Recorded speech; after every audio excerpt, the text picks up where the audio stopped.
Hello बच्चों, इस video में हम करने वाले some application of trigonometry chapter number 9 है आपका क्लास 10th का। तो ये एप्लीकेशन ऑफ ट्रिग्नोमेट्री है। इससे पहले हमने ट्रिग्नोमेट्री पढ़ा है और इसमें हम ट्रिग्नोमेट्री अप्लाई करने वाले कि रियल लाइफ सिचुएशंस पे हम आपका ट्रिग्नोमेट्री का यूज़ कैसे कर सकते हैं। ठीक है, तो देखिए हम क्या करेंगे। इसके लिए आपको ट्रिग्नोमेट्री थोड़ा बहुत आनी चाहिए कि आपके ट्रिग्नोमेट्रिक रेशोज़ क्या होते हैं और आपका ट्रिग्नोमेट्रीज जो एंगल्स है आपके, जैसे साइन 30, कॉस 30, टेन 30, टेन 45, इस टाइप के एंगल्स की वैल्यू आपको क्या होनी चाहिए, याद होनी चाहिए, तब जाके हम इस चैप्टर को ढंग से कर पाएंगे। तो हम क्या करेंगे, थोड़ा बहुत इस चैप्टर में हमको दो चीज़ें सीखनी है ये करने से पहले। एक होता है एंगल ऑफ एलिवेशन और एक होता है एंगल ऑफ डिप्रेशन। अगर हमको ये समझ में आ गया तब जाके हम इसके क्वेश्चन कर पाएंगे। ठीक है, मेनली इसके क्वेश्चन वर्ड प्रॉब्लम जैसे होते हैं। आपको क्वेश्चन दिया जाएगा, आप उस क्वेश्चन से क्या करेंगे, डायग्राम बनाएंगे, और अगर आपने डायग्राम सही से बना लिया तो उसके बाद आपको सिंपल ट्रिग्नोमेट्री लगानी है दो ट्राइंगल्स में, और इजीली आप क्या कर सकते हैं, इसके क्वेश्चन इजीली कर सकते हैं। ठीक है, तो पहले देखते हैं कि एंगल ऑफ एलिवेशन और एंगल ऑफ डिप्रेशन क्या होता है। ठीक है, तो यहाँ पर देखिए एक फिगर दे रखा है आपका। तो फिगर में क्या, आपका एक स्टूडेंट है आपका। ठीक है, ये आपका ए जो दिखा रखा है ये क्या है, एक स्टूडेंट है। और आपका यहाँ पर सी से लेके डी तक आपका, ये सी से लेके डी तक आपका एक टावर दे रखा है। यहाँ पर लिटरली कुतुब मीनार है आपका ये। ठीक है, तो यहाँ पर जो स्टूडेंट है ये इसका हेड है। तो हम सबसे पहले यहाँ से क्या बनाएंगे, एक हॉरिजेंटल लेवल खींचेंगे, और ये जो नीचे वाला लेवल है ये ग्राउंड लेवल दिखा रहा है आपका, ये क्या है, ग्राउंड लेवल है। और ये क्या है, हॉरिजेंटल लेवल है। ये हमेशा कहाँ से बनेगा, जहाँ आपकी आइज़ होंगी वहाँ से हम हॉरिजेंटल लेवल खींचेंगे। अगर आपका जो ऑब्जर्वर है, जो देख रहा है, अगर उसकी हाइट नहीं दे रखी है तो हम सारे लेवल कहाँ से ड्रॉ करेंगे, तो ग्राउंड से करेंगे, या अगर कहीं बिल्डिंग के ऊपर से दिखा रखा है तो हम बिल्डिंग के ऊपर से हॉरिजेंटल लेवल ड्रॉ करेंगे। तो इस केस में आपका ए क्या दिखा रखा है, हाइट दिखा रखी है एक स्टूडेंट की, या कोई एक पर्सन है आपका। तो हम यहाँ से क्या कर रहे हैं, सबसे पहले एक हॉरिजेंटल लेवल खींच रहे हैं। ठीक है, तो ये हमने एक हॉरिजेंटल लेवल खींचा डॉट डॉट करके। अब क्या हो रहा है, वो क्या कर रहा है, यहाँ से आपका ये जो टावर है आपका, इसके टॉप को देख रहा है। तो हम क्या करेंगे, उसकी जो आइज़ है और ये जो टावर का टॉप है उसको हम क्या कर देंगे, मिला देंगे। तो हमने यहाँ पर डॉट डॉट करके मिला रखा है। इसको हम कहते हैं आपका लाइन ऑफ साइट। इसको हम क्या कहते हैं, लाइन ऑफ साइट। तो ये जो हॉरिजेंटल लेवल है आपका ये, और ये जो आपका क्या है, लाइन ऑफ साइट है, इसके बीच में जो ये एंगल बन रहा है, ये वाला एंगल, ये वाला एंगल, इसी एंगल को हम कहते हैं angle of elevation. Angle of elevation कब बनेगा आपका, जब हम क्या करेंगे, अपनी हाइट से ऊपर की चीज़ों को देखेंगे। जैसे मान लीजिए मैं ग्राउंड पे खड़ा हूँ और मैं किसी बिल्डिंग को देख रहा हूँ, तो मेरे को क्या करना पड़ेगा, अपना सिर उठाना पड़ेगा, तब जाके मैं बिल्डिंग के टॉप को देख पाऊंगा। तो उस केस में जो हॉरिजेंटल लेवल और जो लाइन ऑफ साइट के बीच में एंगल बनेगा, हॉरिजेंटल लेवल ये वाला और जो लाइन ऑफ साइट ये वाला, इसके बीच में जो एंगल बनेगा वो एंगल ऑफ एलिवेशन कहलाएगा। तो एंगल ऑफ एलिवेशन हमेशा तभी होगा जब ऑब्जेक्ट क्या होगा आपका, आपके जो आई लेवल है उससे क्या होगा, ऊपर होगा, तब जाके आपका एंगल ऑफ एलिवेशन बनेगा। तो हमेशा हॉरिजेंटल लेवल के बीच में और लाइन ऑफ साइट है जो, उसके बीच में जो एंगल बनेगा उसको हम कहेंगे एंगल ऑफ एलिवेशन। ठीक है, अब बात करते हैं एंगल ऑफ डिप्रेशन की। देखिए एग्जाम्पल यहाँ पर और दे रखा है एंगल ऑफ एलिवेशन का, तो देख लेते हैं। यहाँ पर एक गर्ल खड़ी है, ठीक है, और आपका ये ग्राउंड है, आपका ये ग्राउंड लेवल हो गया आपका। ये आपकी उसकी आइज़ है, तो हमने उसकी आइज़ से क्या करा, एक हॉरिजेंटल लेवल खींचा है। ये लेवल आपका क्या कहते हैं, ग्राउंड के लेवल के क्या है, पैरेलल चल रहा है। ठीक है, और ये लड़की क्या कर रही है, यहाँ पर एक ऑब्जेक्ट है, काइट है, उसको क्या कर रही है, देख रही है। तो ये क्या हो गया, लाइन ऑफ साइट हो गई है। तो ये हॉरिजेंटल लेवल और ये लाइन ऑफ साइट के बीच में जो एंगल बन रहा है ये वाला, ये क्या कहलाएगा, एंगल ऑफ एलिवेशन कहलाएगा। ठीक है, जो ये लेवल दिख रहा है आपको, ये लेवल एंगल क्या है, एंगल ऑफ एलिवेशन है। किसके बीच में, हॉरिजेंटल लेवल के बीच में, और लाइन ऑफ साइट के बीच में जो एंगल बन रहा है ये वाला एंगल, ये क्या कहलाएगा, एंगल ऑफ एलिवेशन। तो यहाँ से एक चीज़ तो क्लियर होती है कि एंगल ऑफ एलिवेशन तब बनता है जब हम क्या करते हैं, अपने से ऊपर वाली चीज़, अपने से अपनी हाइट से ज़्यादा हाइट वाली चीज़ों को देखते हैं। ठीक है, तब आपका एंगल ऑफ एलिवेशन बनेगा। ठीक है, अब बात करते हैं एंगल ऑफ डिप्रेशन की। तो यहाँ पर एक सिंपल सा सिनेरियो दे रखा है कि एक आपका क्या है, एक लड़की है और एक बिल्डिंग के बालकनी में खड़ी है। तो ये लड़की हो गई, ठीक है, ये उसकी आई साइट हो गई। तो सबसे पहले हम क्या करेंगे, जो आपकी उसकी आई का लेवल है आपका, वहाँ से एक सीधा हॉरिजेंटल लेवल खींचेंगे, और ये लेवल हमेशा क्या रहेगा, ग्राउंड के क्या रहेगा, पैरेलल रहेगा। ठीक है, तो ये हॉरिजेंटल लेवल ग्राउंड के पैरेलल है। अब ये आपकी उसकी जो नज़र है, नज़र ऐसे जा रही है इस ऑब्जेक्ट पे, तो हमने क्या करा, उसकी आई से क्या करा, एक लाइन खींच दी, कहाँ, ऑब्जेक्ट की तरफ। तो इसको हम क्या कहते हैं, लाइन ऑफ साइट कहते हैं। जो उसका आपका क्या है, आँखों से क्या है आपका, मतलब जो आँखों से देख रही है आपका, तो वहाँ से हमने एक लेवल लाइन खींच दी, इसको हम क्या कहते हैं, लाइन ऑफ साइट कहते हैं। तो ये हॉरिजेंटल लेवल है और आपका ये लाइन ऑफ साइट है, इसके बीच में जो एंगल बन रहा है वो एंगल ऑफ डिप्रेशन है। तो दोनों केस में आपका हॉरिजेंटल लेवल और लाइन ऑफ साइट के बीच में एंगल बनेगा। डिप्रेशन के केस में क्या होगा कि आप कहीं ऊंची जगह पे खड़े रहेंगे, आप कहीं ऊंचाई पे हैं और आप क्या कर रहे हैं, अपने से नीचे की चीज़ों को देख रहे हैं। जैसे कि आप बिल्डिंग के ऊपर खड़े हैं और बिल्डिंग से आप नीचे झाँक के देख रहे हैं, तो आपको क्या करना पड़ेगा, अपनी जो गर्दन है या अपना सिर है उसको झुक के देखना पड़ेगा। तो उस केस में जो एंगल बनेगा वो क्या कहलाएगा, एंगल ऑफ डिप्रेशन कहलाएगा। तो ये हॉरिजेंटल लेवल के बीच में और आपका लाइन ऑफ साइट के बीच में बनेगा, ठीक है। तो इसको हम क्या कहेंगे, आपका एंगल ऑफ डिप्रेशन, ठीक है। कोई और एग्जांपल है तो हम देख लेते हैं, ठीक है। नहीं, कोई और एग्जांपल नहीं दे रखा है तो वही है। जैसा मान लीजिए मैं एक और एग्जांपल आपको करके दिखा देता हूँ। मान लीजिए ये ग्राउंड है, ये आपका एक बिल्डिंग है, सॉरी ये आपका क्या है, एक बिल्डिंग है। बिल्डिंग हमेशा कैसी रहेगी, स्ट्रेट रहेगी, जिसमें बन नहीं रहा है। एक मिनट, हाँ यहाँ से हम ड्रॉ कर लेते हैं।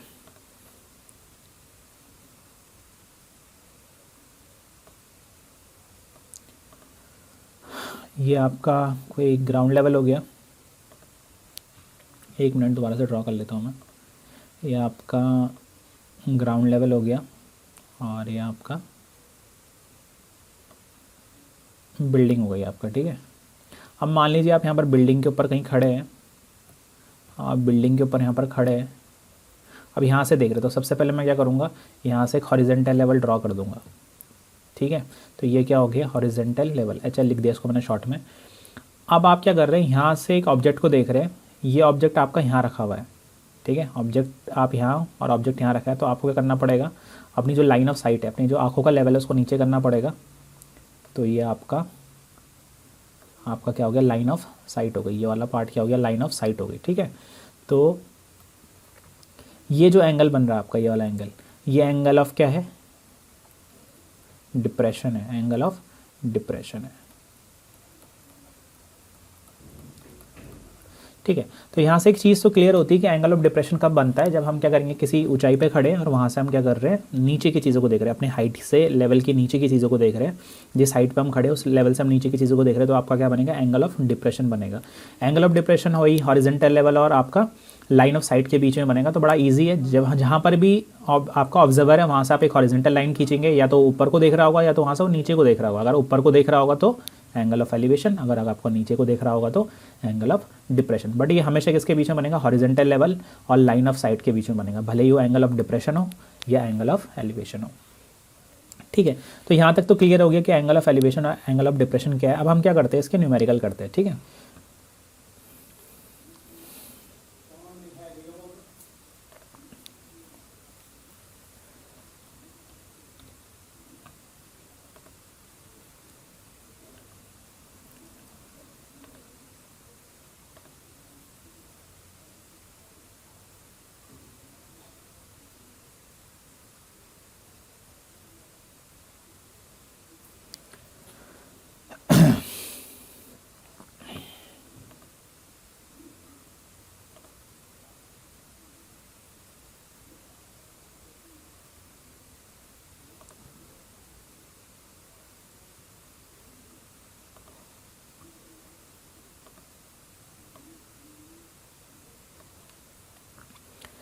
ठीक है।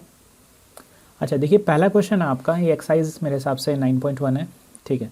तो एक्सरसाइज 9.1 का पहला क्वेश्चन आपका, a circus artist is climbing a 20 metre long rope which is tightly stretch and tied from the top of a vertical pole to the ground.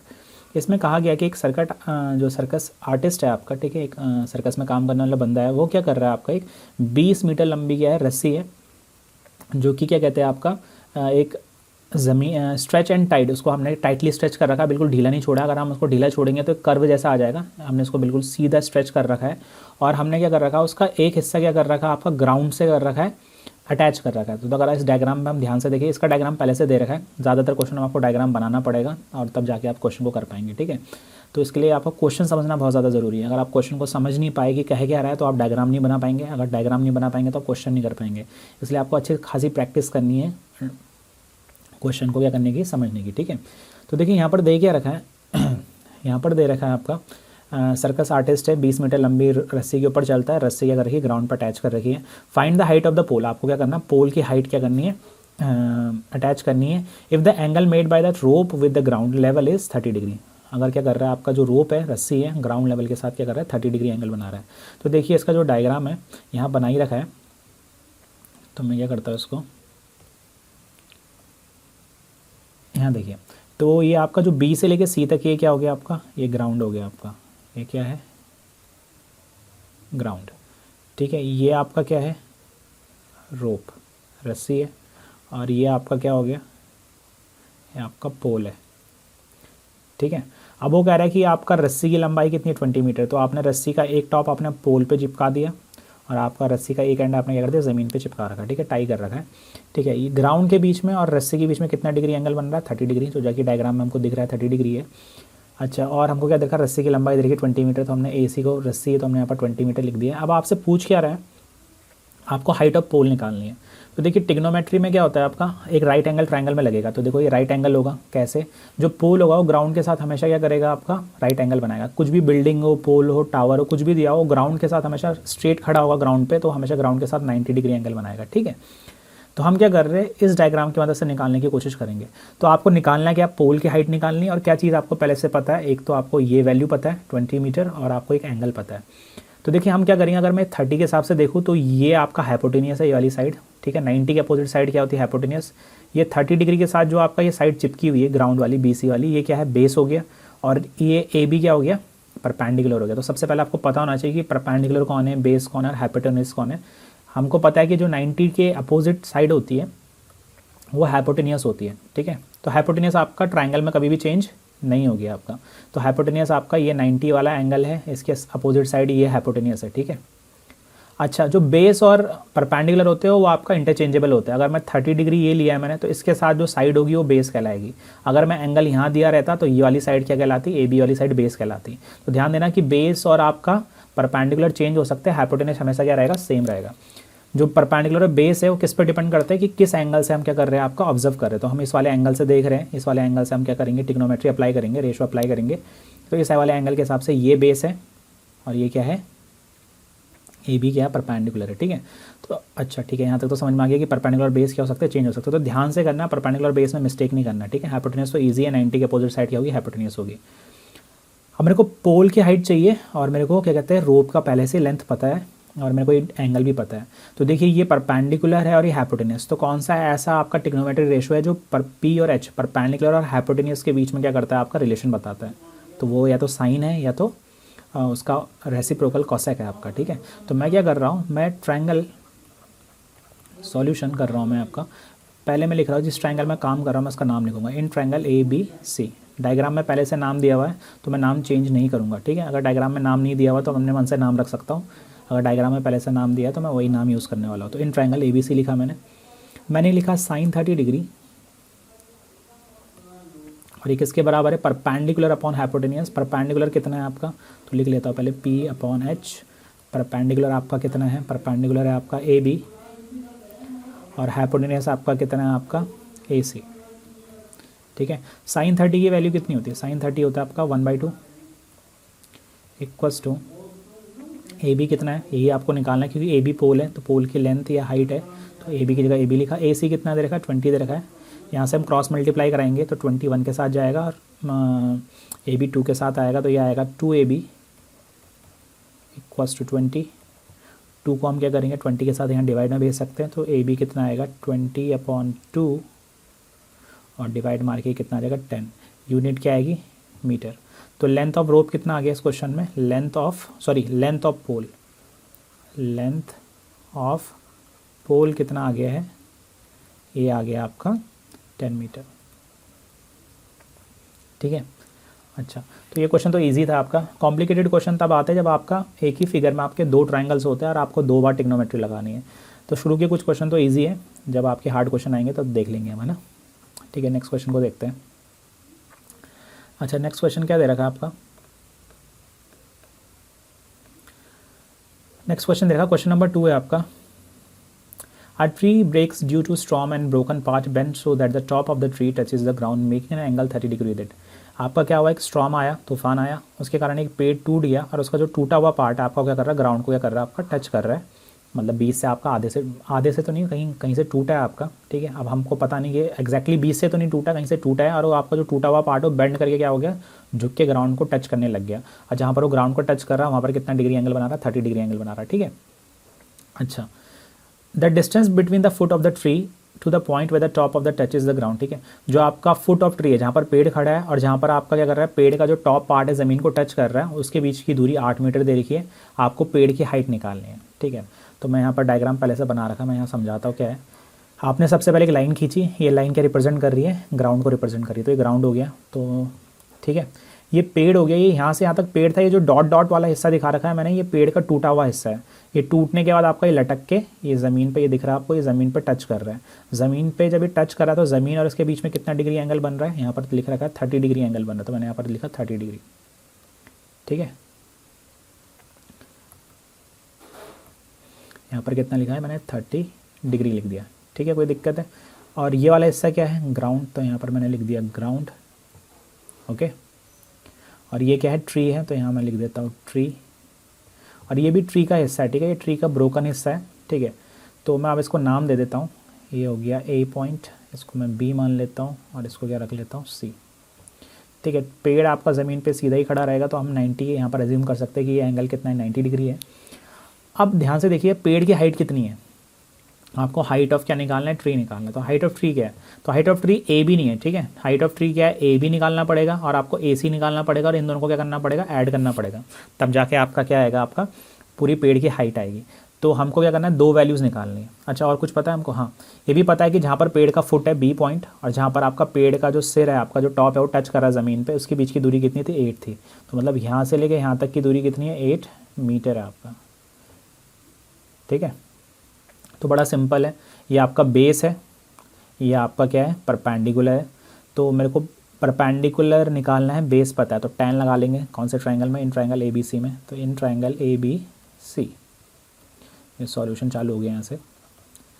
tan कितना डिग्री, tan 30 डिग्री, कितना होगा, perpendicular upon base. अच्छा, perpendicular कितना है इस diagram में, ये tan है आपका 30 डिग्री, परपेंडिकुलर है ए बी, और बेस आपका कितना है, बी से लेके सी तक, बी सी, ठीक है। tan 30 की वैल्यू कितनी होती है, 1/√3 इक्वल्स टू ए बी कितना हुआ आपका, ए बी निकालना है, और बी सी आपका कितना दिया है, 8 दिया है। क्रॉस मल्टीप्लाई करेंगे तो यहाँ से ए बी की वैल्यू आ जाएगी 8/√3 मीटर, ठीक है। ये तो ए बी की वैल्यू आ गई। अब मैं दोबारा से ट्रिग्नोमेट्री लगा रहा हूँ आपका। अब मेरे को क्या निकालना है, ए सी निकालना है। तो मेरे को 8 पता है और ए सी की वैल्यू निकालनी है। तो ये हो गया बेस, ये हो गया हाइपोटेन्यूज। बी और एच के बीच में रिलेशन कौन बताता है, कॉस। कॉस होता है आपका बेस अपॉन हाइपोटेन्यूज, ठीक है। तो ये करने के बाद मैं ये वाला स्टेप कर रहा हूँ, ठीक है। cos 30 की वैल्यू कितनी होती है, √3/2। 30 के हिसाब से बेस कौन है आपका, बी सी। तो यहाँ पर क्या लिखा मैंने, बी सी। और हाइपोटेनस कितना है आपका, ए सी। तो यहाँ पर मैंने ए सी लिखा है। यहाँ पर मैं, ठीक है, वैल्यू डाल देता हूँ। तो ये वैल्यू कितनी है आपकी, ठीक है, ये वैल्यू आपका कितनी है, बी सी अपॉन ए सी, ठीक है। बी सी की वैल्यू आपका 8 है, तो यहाँ पर मैं बी सी की जगह 8 डाल देता हूँ। तो √3/2, यहाँ पर मैंने लिखा 8, यहाँ पर लिखा ए सी, ठीक है। तो क्रॉस मल्टीप्लाई करेंगे तो ए सी की वैल्यू आ गई 8 × 2, और √3 कहाँ जाएगा, डिवाइड में। तो ये कितना आ गया, 16/√3, ठीक है। ये किस में आएगा, मीटर में। तो अब आपका हाइट ऑफ ट्री कितनी हो गई, तो height of tree, height of tree जो हो गई है आपका, वो कितनी हो गई है, ए बी प्लस ए सी। तो हम लिखेंगे A B plus A C. A B आपका कितना है, 8/√3 प्लस ए सी कितना है, 16/√3, ठीक है। यहाँ पर क्या कर लेते हैं, एलसीएम ले लेते हैं, ठीक है। तो यहाँ पर मैं एलसीएम ले रहा हूँ। तो एलसीएम क्या है, दोनों का √3 है, √3 लिखा है, ऊपर आ गया कितना, 8 + 16, और ये आ गया 24/√3। अच्छा, आंसर शीट में ज़्यादातर क्या कर रखा है, रैशनलाइज़ कर रखा है। रैशनलाइज़ कैसे करें, तो √3 से ऊपर नीचे क्या कर देता हूँ मैं, मल्टीप्लाई कर देता हूँ। तो ये आएगा कितना, 24/√3 और आपका √3 इंटू √3 कितना हो जाएगा 3, 3 से 24 कटेगा 8 टाइम्स, तो ये आएगा 8√3 मीटर।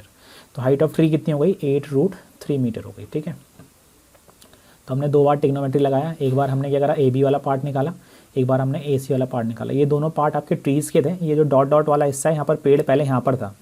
ठीक है, अब ये टूटने के बाद कहाँ चला गया, इतना हिस्सा यहाँ से ए पॉइंट से टूटा है और आपके ज़मीन को टच करने लग गया।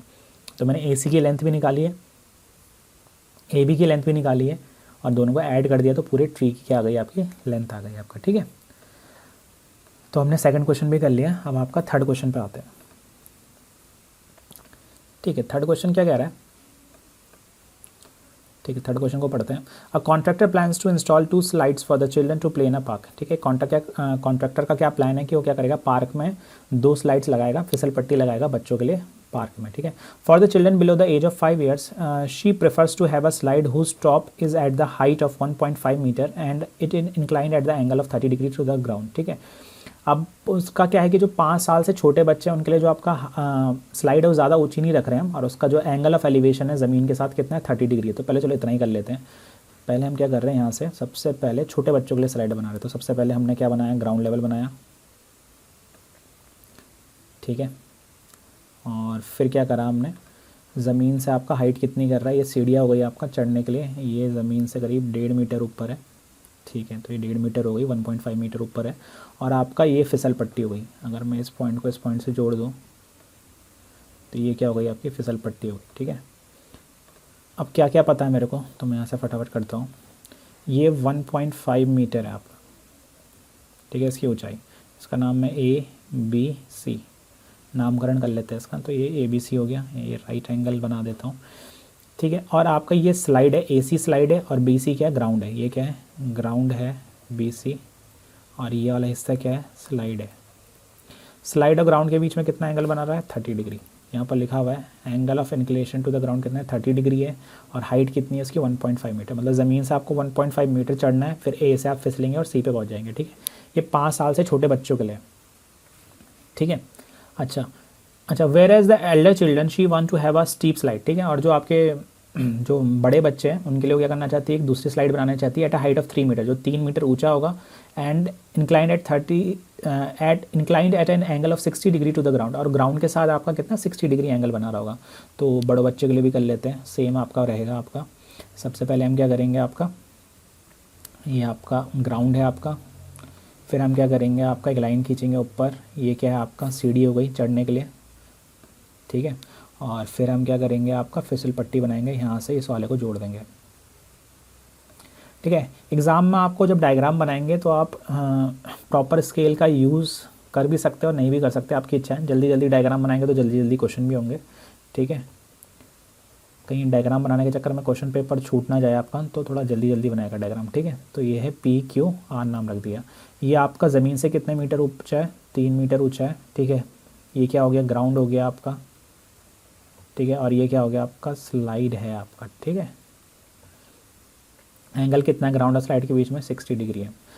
आपको क्या करना है, लेंथ ऑफ स्लाइड निकालनी दोनों केस में, find the length of slide in the both cases. तो पहले इस वाले ट्रायंगल में देख लेते हैं। देखो ये क्या है, 30 डिग्री ये है, इसके हिसाब से ये बेस है BC, ये क्या है परपेंडिकुलर, और AC क्या है हाइपोटेनियस। सेम इस केस में ये हाइपोटेनियस है PR, PQ क्या है परपेंडिकुलर, और QR क्या है बेस है। तो दोनों ट्रायंगल में फटाफट से टिक्नोमेट्री लगाते हैं इन ट्रायंगल ABC।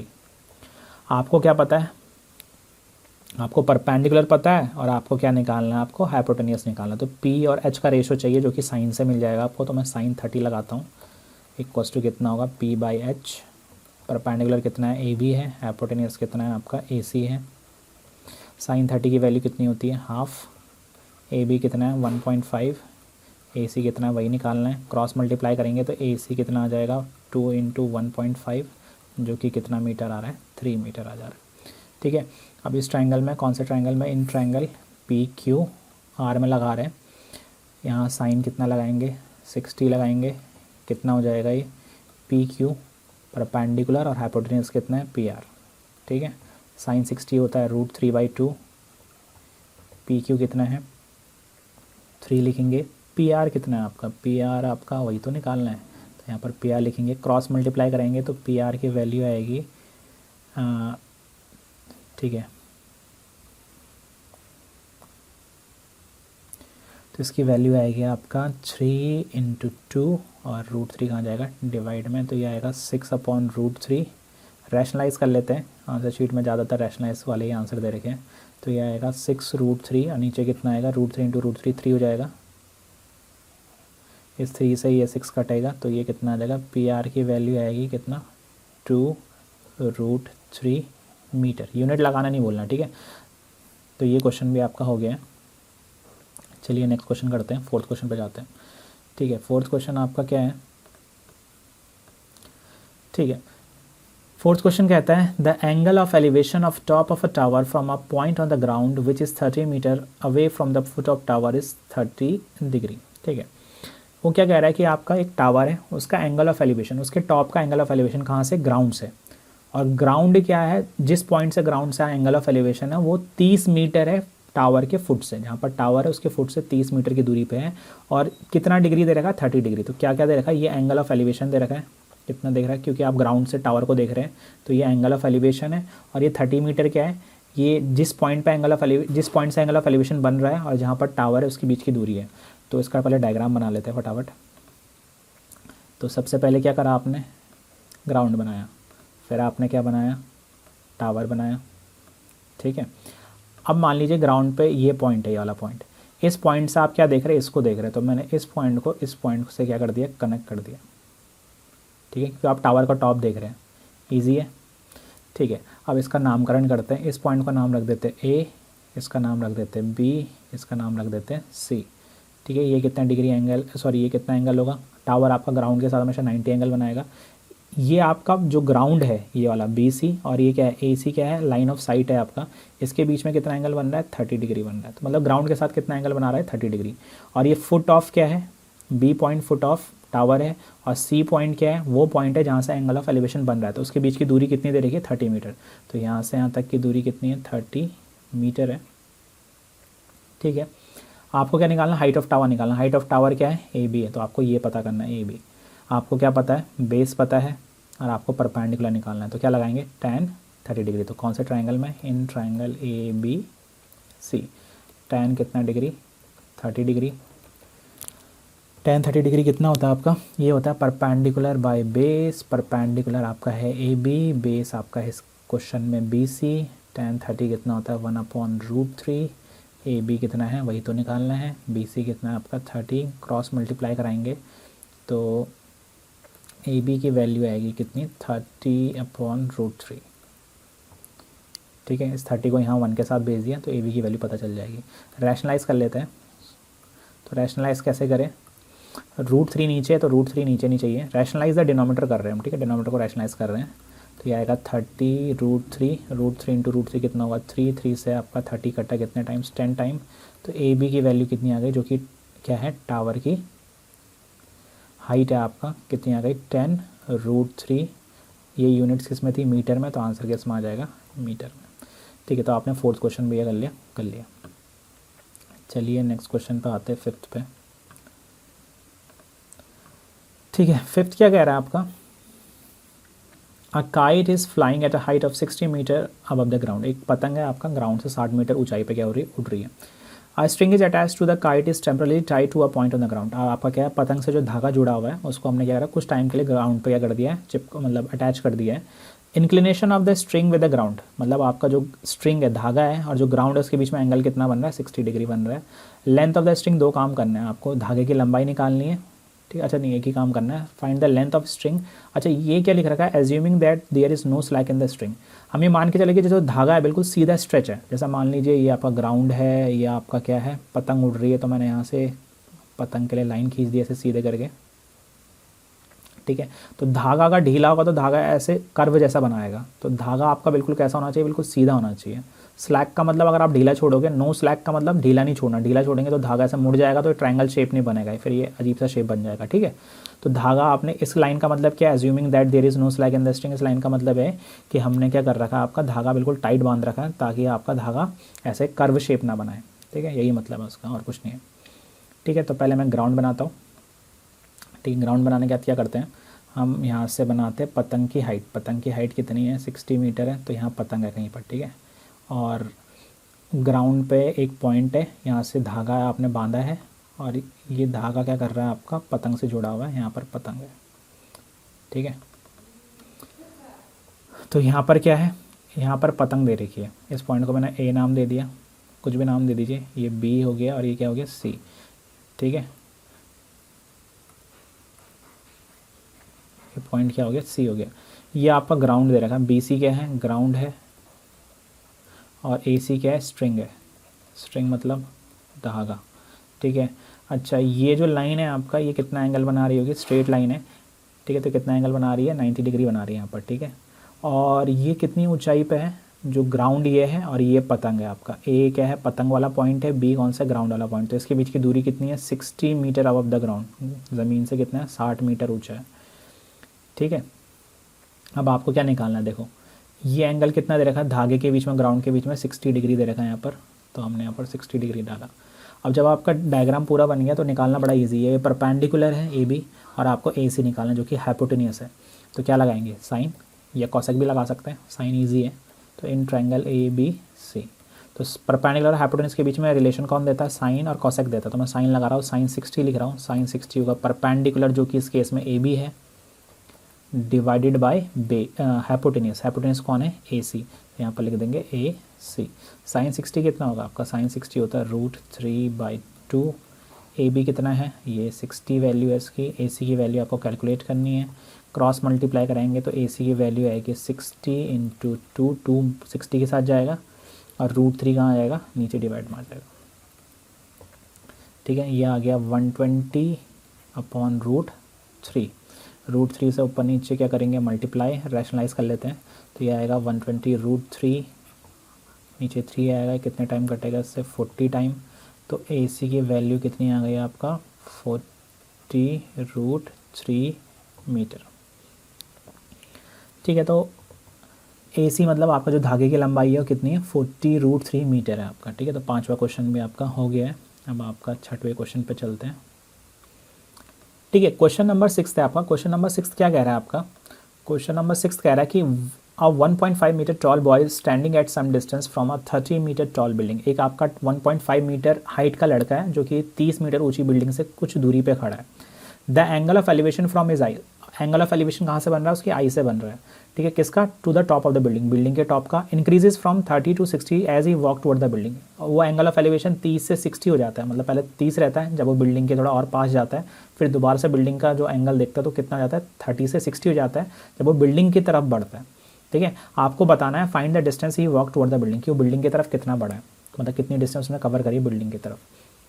अच्छा, तो देखिए बड़ा सिंपल है। अगर आप किसी बिल्डिंग से खड़े, जैसे मान लीजिए आप अपने कमरे में देखिए, अगर आप, मैं खिड़की देख, आप अपने किसी बिल्डिंग के सामने खड़े, ठीक है। अब आप बिल्डिंग के जब पास जाएंगे तो आपको अपनी गर्दन उठा के और देखनी पड़ेगी, तो एंगल ऑफ एलिवेशन क्या होगा, बढ़ेगा। पहले तो ऐसे समझिए इसको, है ना। अगर आप किसी चीज़ से दूर है तो आपको अपनी जो सिर है ज़्यादा उठा के देखना नहीं पड़ेगा, जैसे जैसे आप उस चीज़ के पास जाएंगे तो उसको देखने के लिए, उसके टॉप को देखने के लिए आपको अपनी गर्दन उठानी पड़ेगी। इसके एग्जाम्पल में बिल्डिंग लेते हैं, तो आप प्रैक्टिकल करके भी देख सकते हैं। घर के एक कोने पर खड़े हुए एक कोना देखिए, आपकी गर्दन कम उठेगी, फिर आप थोड़ा पास जाइए उस कोने के, फिर उस कोने को देखने की कोशिश कीजिए, तो क्या होगा, आपको गर्दन ज़्यादा उठानी पड़ेगी। इसका मतलब क्या, एंगल ऑफ एलिवेशन बढ़ेगा। इतना तो हमको समझ में आ रहा है। अब इसका क्या करते हैं, डायग्राम बनाते हैं। तो सबसे पहले ग्राउंड बना लेते हैं, बड़ा सिंपल है। हमने ग्राउंड बनाया, यहाँ से लेके यहाँ तक ग्राउंड है आपका। फिर हम क्या कर रहे हैं, आपका यहाँ से लेके यहाँ तक आपका बिल्डिंग बना दे रहे हैं, ठीक है। तो यहाँ तक बिल्डिंग रख लेते हैं। अब इसमें एक क्वेश्चन क्या दे रखा है, इसमें 1.5 मीटर हाइट भी दे रखी है बॉयज़ की। तो जो आपका क्या बनेगा, एंगल ऑफ एलिवेशन बनेंगे, वो लड़के के क्या बनेंगे, आइस से बनेंगे। तो हम, ये ग्राउंड है, पहले मान लेते हैं लड़का इस पॉइंट पे खड़ा है, तो ये लड़का हो गया, ठीक है। इतना मान लेते हैं, चलो इतना मान लेते हैं लड़के की हाइट, ठीक है। ये लड़का हो गया आपका। और हम क्या कर रहे हैं, इसके आइस से क्या कर रहे हैं आपका, ये इसकी आइज़ है। तो सबसे पहले एक हॉरिजेंटल लेवल क्या करते हैं, हम ड्रॉ करते हैं। तो ये आइज़ है और इससे मैंने एक हॉरिजेंटल लेवल क्या कर दिया, ड्रॉ कर दिया, ठीक है। इसको मैं डॉट डॉट से दिखा दे रहा हूँ, ठीक है। तो ये क्या है, हॉरिजेंटल लेवल है। अब लड़का क्या कर रहा है, बिल्डिंग के टॉप को देख रहा है। तो हमने इसको क्या करा, लड़के की आई को और बिल्डिंग के टॉप को क्या कर दिया, मैच कर दिया, ठीक है। तो जो एंगल बनेगा आपका, ये एंगल कितना डिग्री है, 30 डिग्री है, ठीक है। ये एंगल कितना डिग्री है, 30 डिग्री है। अब हम क्या कर रहे हैं, आपका लड़का मान लीजिए यहाँ से यहाँ चला गया, इस पॉइंट पे पहुँच गया, तो मैंने क्या करा, यहाँ पर फिर से क्या करा, लड़के को बनाया, ये है आपका लड़का, ठीक है। पहले यहाँ था, अब यहाँ पहुँच गया। अब हम यहाँ से इसके सिर से क्या बना रहे हैं, आइस से बिल्डिंग को देख रहे हैं फिर से, और हम जो लेवल बना रहे हैं कहाँ बनेगा, यहाँ से बनेगा, ठीक है। मतलब एंगल ऑफ एलिवेशन यहाँ से बनेगा। ये आपका हॉरिजॉन्टल लेवल है और ये आपका लाइन ऑफ साइट हो गया, तो इसके बीच में ये 60, ज़मीन से नहीं बनाना है इसमें, ठीक है, क्योंकि उसकी हाइट दे रखी है लड़के की। अब आपको क्या क्या पता है, तो पहले इसका नामकरण कर लेते हैं। ये है ए, ये है बी, इसको सी मान लेते हैं, इसको डी मान लेते हैं, इस वाले पॉइंट को ई मान लेते हैं, ये वाले पॉइंट को कितना मान लेते हैं, एफ मान लेते हैं, ठीक है, और इसको क्या मान लेते हैं, जी मान लेते हैं। ये 90 है, ये भी 90 होगा। लड़का भी ज़मीन पे स्ट्रेट खड़ा होगा तो ये एंगल भी 90, ये वाला एंगल भी 90, ये भी 90, ठीक है। तो मैं सिर्फ ये वाला दिखा रहा हूँ। अच्छा, अब लड़का कितना चला है, डी से सी चला है, और उतना ही क्या होगा, ई से एफ चला होगा, क्योंकि डी आपका उसका पैर है और सी भी उसका पैर है, और ई उसका सिर है और एफ भी उसका सिर है। तो जितना उसका पैर चले होंगे उतने उसके सिर चले होंगे। तो मतलब अगर आप ई से एफ गए हो उतनी ही डिस्टेंस क्या होगी, डी से सी होगी। अगर ऐसा समझ में नहीं आ रहा तो इसको क्या है, ये रेक्टेंगल बना है। अगर ऐसा समझ में नहीं आ रहा तो ऐसा समझो, ये ई डी सी एफ क्या है, एक रेक्टेंगल है। पूरा जो डब्बा जैसा बना है रेक्टेंगल ही है आपका। तो अपोजिट साइड इक्वल होती है, मतलब जितना आपका ये डी सी है उतना ही आपका ई एफ है। तो आपको क्या पता करना है, या तो ई एफ निकाल दो या तो डी सी निकाल दो। अब डी सी निकालना थोड़ा टफ है क्योंकि इसमें टिग्नोमेट्री लगेगी नहीं। टिग्नोमेट्री आपका क्या लगेगी, उस ट्रायंगल में लगेगी जो राइट एंगल ट्रायंगल है। तो टिग्नोमेट्री आपका हम लगाएंगे ए जी एफ में और ए जी ई में। इसमें काफ़ी कन्फ्यूजन होती है कि टिग्नोमेट्री किस में लगानी है। टिग्नोमेट्री लगानी है राइट एंगल ट्रायंगल में, जो राइट एंगल है। तो राइट एंगल किस में है, एक अगर मैं इस ट्रायंगल को करूँ, देखता हूँ ध्यान से, ए जी एफ, तो ये ट्रायंगल क्या है, एक राइट एंगल ट्रायंगल है। तो इसी में टिग्नोमेट्री लगने वाली है, ठीक है। दूसरा राइट एंगल ट्रायंगल क्या है, ए से गए जी और जी से गए ई, तो ये पूरा राइट एंगल ट्रायंगल है। A F E triangle right angle नहीं है, इसमें टिग्नोमेट्री नहीं लगेगी, ठीक है। तो आपको राइट एंगल ट्रायंगल ढूंढना है, उसमें टिग्नोमेट्री लगानी है। तो अगर मैं ई एफ पता कर दूँ, ठीक है, तो उतनी डिस्टेंस क्या कर रहा हूँ, बिल्डिंग की तरफ बड़ा है, ई से लेके एफ तक या डी से लेके सी तक। तो मैं ई एफ पता कर रहा हूँ, ठीक है। तो ये इसको मान लेते हैं एक्स, तो ये कितना मान लेते हैं, एक्स मान लेते हैं। सिंस ये रेक्टेंगल बन रहा है पूरा डब्बा, तो ये भी यहाँ से लेके यहाँ तक कितना होगा आपका, ये एक्स ही होगा। तो ये भी डिस्टेंस कितनी हो गई आपकी, एक्स हो गई। यहाँ से लेके यहाँ तक डिस्टेंस कितनी हो गई, एक्स हो गई, ठीक है। चलिए अब टिग्नोमेट्री लगाते हैं। पहले सबसे छोटा ट्रायंगल ले लेते हैं, ए जी एफ। तो इन ट्रायंगल ए जी एफ। अच्छा, एक और इंटरेस्टिंग चीज़ आप नोटिस करेंगे, जब आपके दो दो ट्रायंगल बनने लग जाते हैं तो सारे हम साइन कॉस बहुत ही मुश्किल से लगाते हैं। हम ज़्यादातर क्वेश्चन में टैन लगा के ही क्वेश्चन बनेगा आपका, ठीक है। तो मैं यहाँ पर क्या लगा रहा हूँ, टैन लगा रहा हूँ। टैन सीधे लगा दिया मैंने। टैन कितना डिग्री, 60 डिग्री। अच्छा, उससे पहले चलो ठीक है, पहले टैन 60 लगाते हैं। टैन 60 कितना होगा, मैं ए जी एफ में लगा रहा हूँ। तो परपेंडिकुलर हो गया ए जी, बेस हो गया जी एफ। तो यहाँ पर लिख रहा हूँ ए जी अपॉन जी एफ। अच्छा, थोड़ा सा मैंने कैलकुलेशन करी नहीं यहाँ पर। 1.5 मीटर लड़के की हाइट है, तो ये डी से एफ कितना होगा, 1.5 मीटर होगा, ठीक है। डी से एफ इतना ही 1.5 ये होगा, और उतना ही यहाँ से लेके यहाँ तक क्या होगा, 1.5 ये भी होगा। तो यहाँ से लेके यहाँ तक कितना हो गया ये आपका, 1.5। अच्छा, बिल्डिंग की हाइट कितनी थी, बिल्डिंग की हाइट आपका, एक काम करते हैं, इसको थोड़ा सा मूव कर देते हैं, ठीक है। बिल्डिंग की हाइट आपका कितनी थी, आपका यहाँ से लेके यहाँ तक, ये बिल्डिंग की हाइट है आपका, ठीक है। ये कितने मीटर थी आपका, यहाँ से ए से लेके बी तक कितनी, 30 मीटर है। कितना मीटर है, 30 मीटर है, ठीक है। तो ये बिल्डिंग की हाइट आपका कितनी है, 30 मीटर हो गई। कहाँ से लेके, यहाँ से लेके यहाँ तक। अच्छा, अगर मैं ए जी निकालूँ, कोई ए जी निकाल सकता है, ईजी है। तो देखो, ए से लेके बी तक मेरे को पता है, उसमें से मैं अगर ये जो आपका जी बी वाली आपका क्या है लेंथ, अगर उसको डिक्रीज़ कर दूंगा तो आपका कौन सी लेंथ आएगी, ए जी आएगी, ठीक है। तो सिंपल सी मैथ है। तो मैं 30 में से 1.5 क्या करता हूँ, डिक्रीज़ करता हूँ, तो ए जी कितना आएगा आपका, 28.5 मीटर। कहाँ से लेके, ए से लेके जी तक, ठीक है। इसमें कोई डाउट तो नहीं मेरे हिसाब से। तो बड़ा सिंपल है। आपने क्या करा, पूरा ए बी बिल्डिंग की हाइट थी ए से लेके बी तक, जो कि 30 मीटर था। जी बी क्या है, लड़के की हाइट है। देखो, ये आपका क्या है, रेक्टेंगल बना है, तो ये 1.5 है, ये भी 1.5 है, लड़के की हाइट है। और इतना ये भी एक्जैक्टली कितना होगा, 1.5 होगा। तो इतना हिस्सा मैंने क्या कर दिया, माइनस कर दिया पूरे 30 में से। तो कितना बचा, 28.5, ठीक है। अब ये समझ में आ गया, तो हम वैल्यू डाल रहे हैं यहाँ पर, ठीक है। tan 60 कितना होता है, tan 60 होता है √3 ए जी कितना है, ए जी आपका है 28.5 और जी एफ कितना है पता ही नहीं है, तो ठीक है छोड़ देते हैं, जी एफ लिख लेते हैं। ठीक है, क्रॉस मल्टीप्लाई करेंगे तो यहाँ से जी एफ की वैल्यू आ गई कितना 28.5 और नीचे डिवाइड में कितना है √3। ठीक है, अब मेरे को पता नहीं कि अच्छा ठीक है इसको मैं क्या बना लेता हूँ, इक्वेशन 1 बना लेता हूँ, क्या पता काम आ जाए। तो इसको इक्वेशन 1 मान लिया मैंने। अब मैं क्या कर रहा हूँ, यहाँ बगल में कर दे रहा हूँ, एक लाइन खींच रहा हूँ मैं और यहीं बगल में क्वेश्चन कर दे रहा हूँ। ठीक है,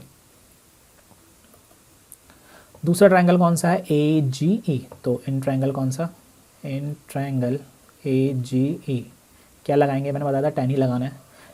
जब भी आपको दो ट्रायंगल दिखेंगे तो आपको नॉर्मली ज़्यादा मतलब मैक्सिमम क्वेश्चन में tan लगाना है, tan लगा के क्वेश्चन हो जाएगा। तो tan 30 कितना है, ए जी ई में लगाना है।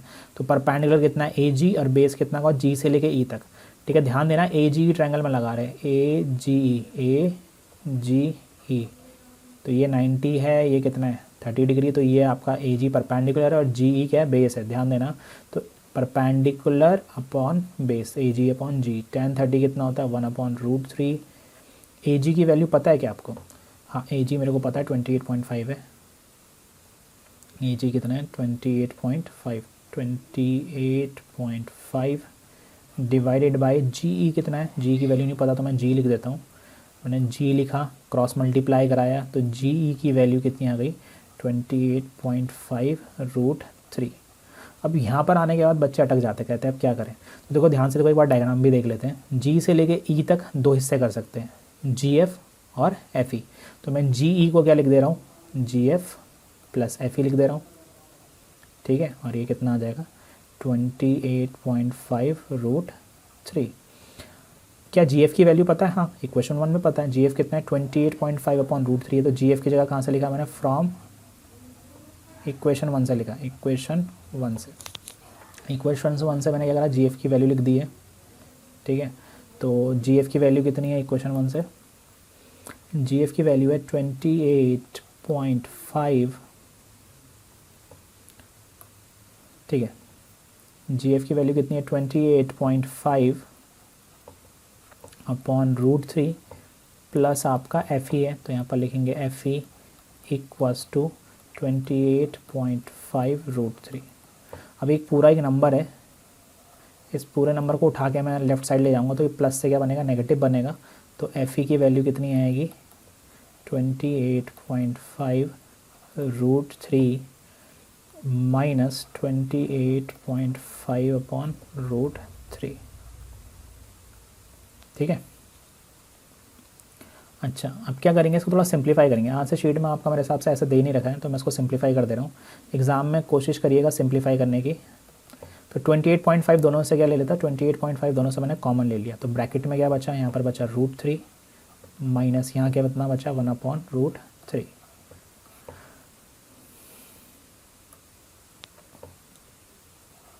ठीक है, अब मैं ब्रैकेट वाले पार्ट में एलसीएम ले दे रहा हूँ। तो ये तो मल्टीप्लाई में 28.5, इसका कुछ नहीं करना है, ऐसे ही उतार लो। यहाँ अगर एलसीएम लूँगा तो एलसीएम क्या आएगा √3 आएगा। अच्छा इसके नीचे कुछ नहीं है तो 1 लिखा होगा, इसको √3 कैसे बनाएंगे, ऊपर नीचे √3 से इंटू करेंगे तो यहाँ कितना आएगा 3 और यहाँ कितना आएगा -1। 3 - 1 कितना होता है 2। तो ये कितना आ जाएगा, मैं यहाँ पर कर लेता हूँ 28.5 एफ ई की वैल्यू चल रही है। ठीक है, एक 3 - 1 कितना हो गया 2 और नीचे कितना है √3। तो एफ ई कितना हो गया, इन दोनों को इंटू कराता हूँ मैं। तो ये कितना आएगा 5 2 10 कैरी 1, 8 2 16 17 कैरी 1, 2 2 4 और 5 57.0 मतलब 57 आ गया आपका। ठीक है, तो इंटू करके कितना आ गया, ये आ गया 57। नीचे कितना है लिखा है √3, नीचे कितना लिखा है √3 लिखा है। तो मैं क्या करता हूँ √3 से ऊपर नीचे क्या करा देता हूँ मल्टीप्लाई, रैशनलाइज कर लेते हैं। तो ये आएगा 57 √3 इंटू √3 नीचे कितना आ जाएगा 3 और आप इसको डिवाइड कर सकते हैं 3 से, 3 1 जा और ये 3 से कटता है, कितना टाइम कटेगा 3 1 जा 3 और 2 19 टाइम। ठीक है, तो आंसर कितना आ गया 19√3 मीटर। ठीक है, तो एफ ई क्या है आपका, एफ ई अगर डायग्राम में चेक करें तो एफ ई ये डिस्टेंस है जो आपका बॉय क्या कर रहा है बिल्डिंग की तरफ चला है। तो आपका आंसर आ गया 19√3। ठीक है। देखिए पहली बार में तो थोड़ा बहुत टफ सा लगेगा, पर मैं पहली बता रहा हूँ बहुत ईजी है। आपको क्या करना है, डायग्राम अगर सही बना लिया आपने, फिर आपको 2 ट्रायंगल छांटने, कौन से, राइट एंगल ट्रायंगल, टिग्नोमेट्री लगानी है। टिग्नोमेट्री में आपको कौन सा रेशो लेना है, tan लेना है। मैक्सिमम क्वेश्चनों में tan लेना है, tan लेंगे आपका क्वेश्चन हो जाएगा, ठीक है। tan लेंगे, जैसे ही आप tan लेंगे तो क्या होगा आपका, 2 आपको क्या मिलेंगी, 2 ट्रायंगल मिलेंगे, 2 इक्वेशन मिलेंगे, उन दोनों को आपस में डायग्राम से एक बार चेक करेंगे क्या क्या वैल्यू मैं रख सकता हूँ, आपस में वैल्यू रखिए, और जो चीज़ आपको पता नहीं वो चीज़ आपकी क्या हो जाएगी, निकल जाएगी। सबसे मेन है क्वेश्चन पढ़ के डायग्राम बनाना। अगर आपने क्वेश्चन पढ़ के डायग्राम नहीं बनाया है सही से, तो फिर ये क्वेश्चन सॉल्व होने वाले नहीं है। तो इसलिए आपको थोड़ा क्वेश्चन समझना की कोशिश करनी पड़ेगी, ठीक है। अपनी जो रीडिंग स्किल है क्वेश्चन पढ़ने की वो सुधारना पड़ेगा, तब जाके क्वेश्चन होगा।